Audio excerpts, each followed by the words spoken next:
வணக்கம். ஆகாஷவாணி.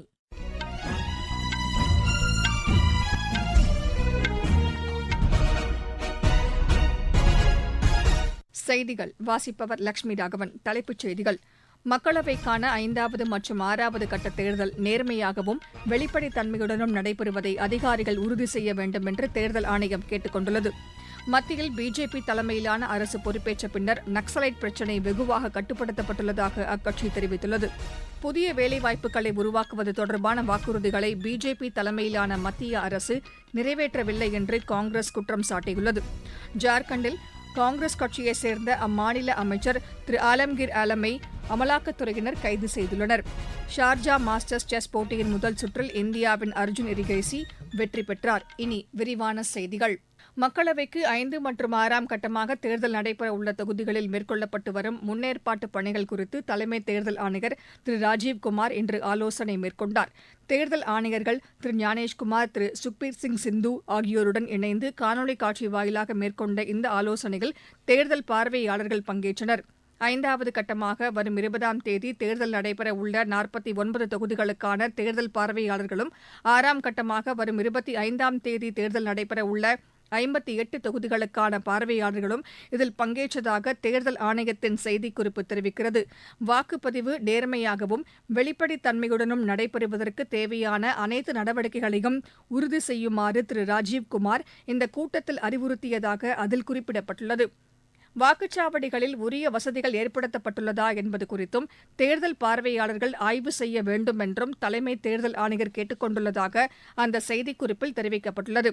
இதற்கிடையே 7ஆம் கட்டமாக தேர்தல் நடைபெறவுள்ள 57 தொகுதிகளில் வேட்புமனுக்கள் பரிசீலனை இன்று நடைபெற்றது. மனுக்களை விலக்கிக் கொள்ள நாளை மறுநாள் கடைசி நாளாகும். அன்றைய தினமே இறுதி வேட்பாளர் பட்டியல் வெளியிடப்படுகிறது. இந்த தொகுதிகளில் அடுத்த மாதம் 1ஆம் தேதி வாக்குப்பதிவு நடைபெறுகிறது. மக்களவைக்கு 7 கட்டங்களாக கடந்த மாதம் 19ஆம் தேதி தொடங்கி அடுத்த மாதம் 1ஆம் தேதி வரை தேர்தல் நடைபெறுகிறது. வாக்கு எண்ணிக்கை அடுத்த மாதம் 4ஆம் தேதி மேற்கொள்ளப்படும். ஆந்திராவில் தேர்தலுக்கு பிந்தைய வன்முறை சம்பவங்கள் தொடர்பாக அம்மாநில தலைமைச் செயலர் மற்றும் காவல்துறை தலைவர் நாளை நேரில் ஆஜராகி விளக்கம் அளிக்குமாறு தேர்தல் ஆணையம் சம்மன் அனுப்பியுள்ளது. அம்மாநிலத்தில் மக்களவை மற்றும் சட்டப்பேரவை தேர்தல் வாக்குப்பதிவு முடிவடைந்த பின்னர் நடைபெற்று வரும் வன்முறை சம்பவங்களை அடுத்து தேர்தல் ஆணையம் இந்த நடவடிக்கையை மேற்கொண்டுள்ளது.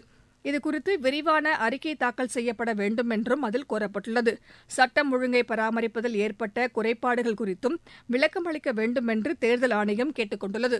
நாட்டு மக்களின் நன்மதிப்பை பெற்ற கட்சியாக பிஜேபி திகழ்கிறது என்று அக்கட்சியின் மூத்த தலைவர்களில் ஒருவரும் பிரதமருமான திரு நரேந்திர மோடி கூறியுள்ளார். மகாராஷ்டிராவில் இன்று தேர்தல் பிரச்சாரம் மேற்கொண்டு அவர் பேசினார். மக்களின் ஆதரவே தமக்கு பலத்தை அளிப்பதாக அவர் குறிப்பிட்டார். நாட்டிற்காக சேவையாற்ற வேண்டும் என்பதே தமது லட்சியமாகும் என்றும் அவர் தெரிவித்தார். மத்தியில் பிஜேபி தலைமையிலான அரசு பொறுப்பேற்ற பின்னர் கடந்த 10 ஆண்டுகளில் மக்கள் நலனுக்காக நிறைவேற்றப்பட்ட திட்டங்களையும் அவர் பட்டியலிட்டார். கட்டமைப்பு வசதிகள் இதுவரை இல்லாத அளவிற்கு மேம்படுத்தப்பட்டிருப்பதாகவும் திரு நரேந்திர மோடி கூறினார். புதிய வேலைவாய்ப்புகளை உருவாக்குவது தொடர்பான வாக்குறுதிகளை பிஜேபி தலைமையிலான மத்திய அரசு நிறைவேற்றவில்லை என்று காங்கிரஸ் தலைவர் திரு மல்லிகார்ஜுன் கார்கே குற்றம் சாட்டியுள்ளார்.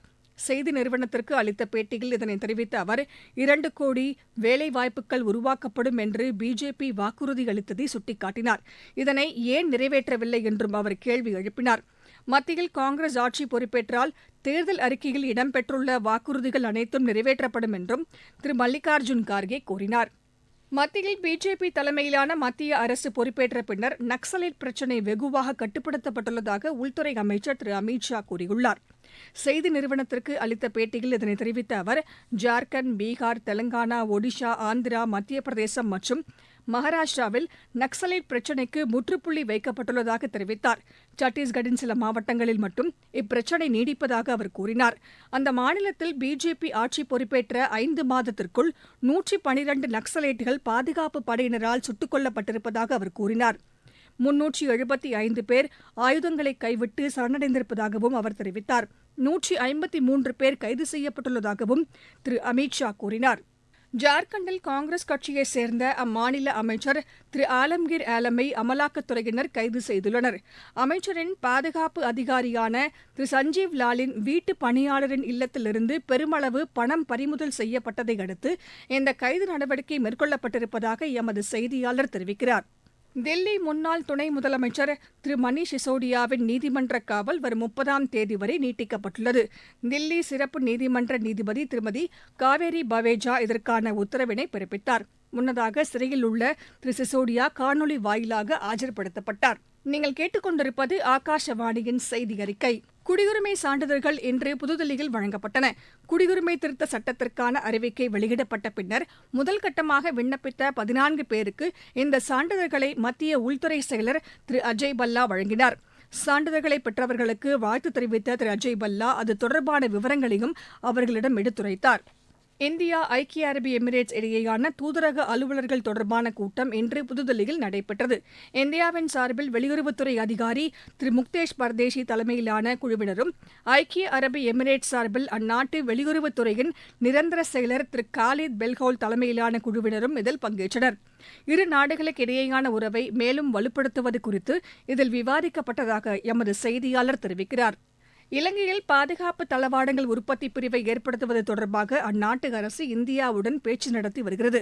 கொழும்புவில் செய்தியாளர்களிடம் பேசிய அந்நாட்டு பாதுகாப்புத்துறை இணையமைச்சர் திரு பிரமிதா பண்டாரா டெனாகோன், பாதுகாப்பு தளவாட உற்பத்தியில் இந்தியாவின் வளர்ச்சியை பயன்படுத்திக் கொள்ளும் நோக்கில் இந்த பேச்சுவார்த்தை நடைபெற்று வருவதாக கூறினார்.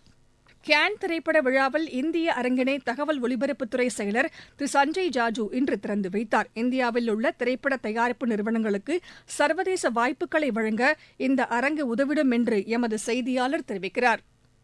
ராஜஸ்தானில் நேரிட்ட சுரங்க விபத்தில் ஒருவர் உயிரிழந்தார். 14 பேர் பாதுகாப்பாக மீட்கப்பட்டனர். தானா மாவட்டத்திற்கு உட்பட்ட பகுதியில் சுரங்கத்திற்கு அலுவலர்களை அழைத்து சென்ற இழுவை இயந்திரம் அறுந்து விழுந்ததில் இந்த விபத்து நேரிட்டதாக காவல்துறையினர் தெரிவித்தனர். மீட்கப்பட்டவர்களுக்கு மருத்துவமனையில் சிகிச்சை அளிக்கப்பட்டு வருவதாகவும் அவர்கள் கூறினர். தமிழகத்தின் நீலகிரி மாவட்டம் தொட்டபெட்டா காட்சி முனை நாளை முதல் வரும் 22ஆம் தேதி வரை தற்காலிகமாக மூடப்படுவதாக அறிவிக்கப்பட்டுள்ளது. ஃபாஸ்டாக் சோதனை சாவடியை மாற்றியமைக்கும் பணி மேற்கொள்ளப்படுவதால் இந்த நடவடிக்கை எடுக்கப்பட்டுள்ளதாக எமது செய்தியாளர் தெரிவிக்கிறார்.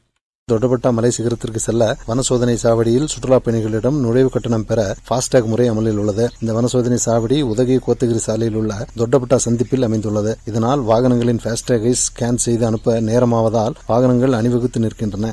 இதனால் கடும் போக்குவரத்து நெரிசலும் ஏற்படுகிறது. இதனை தடுக்கும் வகையில் தொட்டபெட்டா மலை சிகரத்திற்கு அருகில் ஃபாஸ்டாக் சோதனை சாவடி மாற்றியமைக்க வனத்துறையினர் முடிவெடுத்துள்ளனர். நாளை முதல் இப்பணி நடைபெறுவதால் வரும் 7 நாட்களுக்கு தொட்டபெட்டா மலை சிகரம் செல்ல சுற்றுலாப் பயணிகளுக்கு தடை விதித்துள்ளதாக நீலகிரி கோட்ட மாவட்ட வன அலுவலர் கௌதம் தெரிவித்தார். உதகையிலிருந்து சரவணன். விளையாட்டுச் செய்திகள். ஷார்ஜா மாஸ்டர்ஸ் செஸ் போட்டியின் முதல் சுற்றில் இந்தியாவின் அர்ஜுன் எரிகேசி வெற்றி பெற்றார். அசர்பைஜானின் எல்தா சஃபார்லியை அவர் முதல் சுற்றில் வென்றார்.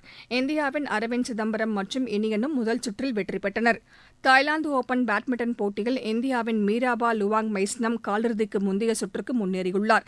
இன்று நடைபெற்ற ஆடவர் ஒற்றையர் பிரிவு முதல் சுற்று ஆட்டத்தில் அவர் 21-19, 21-18 என்ற செட் கணக்கில் இந்தியாவின் பிரணாயை வென்றார். ஆடவர் இரட்டையர் பிரிவு முதல் சுற்று ஆட்டத்தில் சாத்விக் சாய்ராஜ் சிராக் ஷெட்டி இணை 21-13, 21-13 என்ற செட் கணக்கில் மலேசியாவின் Noor Mohamad Azriyn Ayub Azriyn v Kiong Tan இணையை வென்றது. மகளிர் ஒற்றையர் பிரிவில் அஷ்மிதா சாலிகாவும் காலிறுதிக்கு முந்தைய சுற்றுக்கு முன்னேறியுள்ளார்.